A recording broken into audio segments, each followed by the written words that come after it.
Our next guest, Michael Schwartz, is the author of a couple of books you should check out. How about the one, Fauci's Fiction? I like that one, the book on COVID. And then the brand new one he just dropped last month, The Truth Leaks Out in Small Doses, Vaccine Fiction.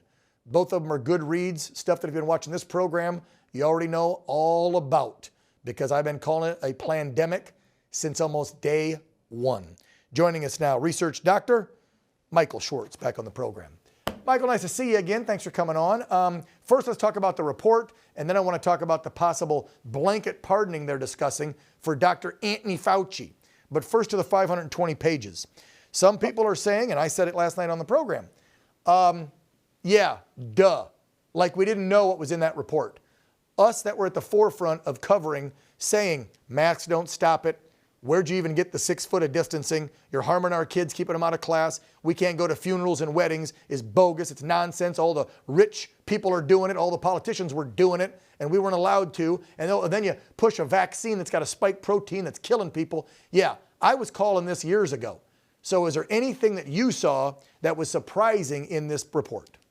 No, it's like, why even pay attention? It's a little too late at this point. We knew this early on. We knew this as early as April of 2020, which is when we predicted the mortality rate of COVID. We had 19,000 patients. We did 44,000 tests. We figured this out. They didn't want to talk to us. They didn't want to talk to real people who had real data on the ground. It was like, look over here, nothing to see here. We want to go with another narrative. And that's exactly what they did. So this report means absolutely zero to me. It should piss off, as you said, people with kids were out of school. This should piss off every single person in America.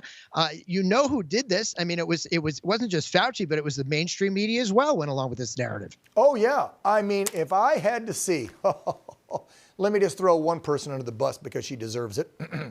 Rachel Madcow disease. If I heard Rachel Maddow on MSNBC back between early 21 when JoJo took over and they were starting to force the vax, all the way through until at least 23, 2 solid years, that woman was on her program telling, I almost said millions, but their ratings aren't that good, telling thousands of Americans get the vaccine or else, right? You're going to kill people. And then didn't she say one time, if you get the vaccine, you'll stop the spread of the virus? And we now know that not to be true at all. But man, did that mainstream media folks just double down, didn't they?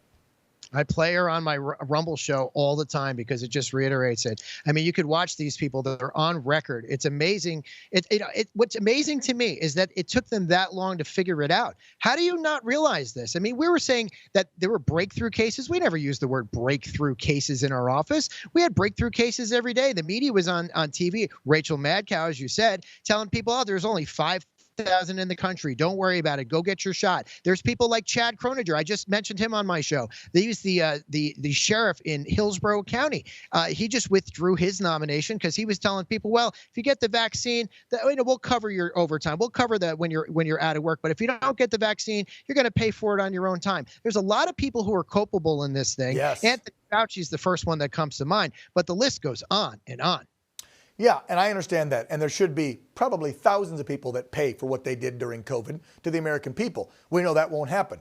But they took their guidance from the guy who stood up there next to the gal with the scarf, old Barksy, right? You had a couple health professionals with 30, 40 plus years each of them. I remember Trump standing there and saying, well, my health professionals here, got 100 years combined. They were the ones telling him. And then when Biden took over, they were the ones telling him, which then governors and mayors and sheriff's department leaders and people took that guidance from the top health officials in our federal government and implemented then the ridiculous lockdowns and mandates. So if you start at the top, you start with Fauci.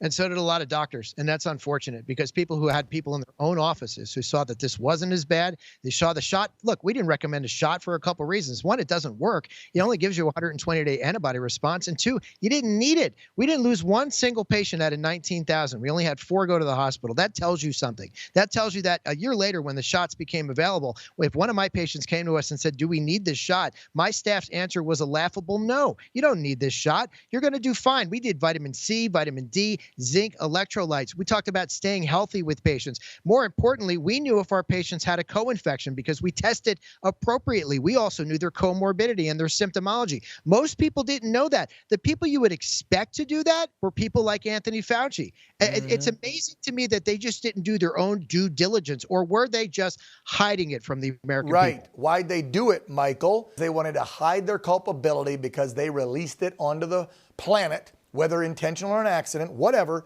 and they're the ones that created this damn super bug because they were doing gain of function, period. I got the crap 2 or 3 times in the last 4 years. You know what? I didn't go to the hospital. I'm here. I'm actually healthier than I've ever been, about to turn 50 in a couple freaking days. All I did was take zinc, hydroxy, and ivermectin, and I'm good to go. Minute left. What do you think about this word that they might give Fauci and anybody involved in this a blanket pardon before Joe finally gets out of office? Why don't we just give everybody in America a pardon? I mean, what about the people who are fighting the IRS or some other federal crime that's just minute? Why don't we just give everybody a blank slate for the last 11 years? You know, not everybody has a dad who's president. Not everybody has a direct line to the White House. I heard Fauci today and other names you mentioned. It's reprehensible people who want to sit here and fight for the rule of law. I hope that, number one, I hope it doesn't happen. But if it does happen, it explains a lot more about the Hunter Biden pardon and why he didn't do it on the way out the door. Maybe he's got more nefarious pardons that he wants to direct your attention to after the fact. Yeah, no kidding. Well, it's going to be an interesting 4 years once Team Trump takes over here in about 40-some days, isn't it? Check out Michael's books. The latest one, again, is The Vaccine Fiction. The Truth Leaks Out in Small Doses.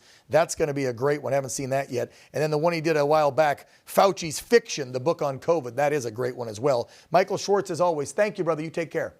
Thank you, Dan. Happy birthday. Yep, thank you.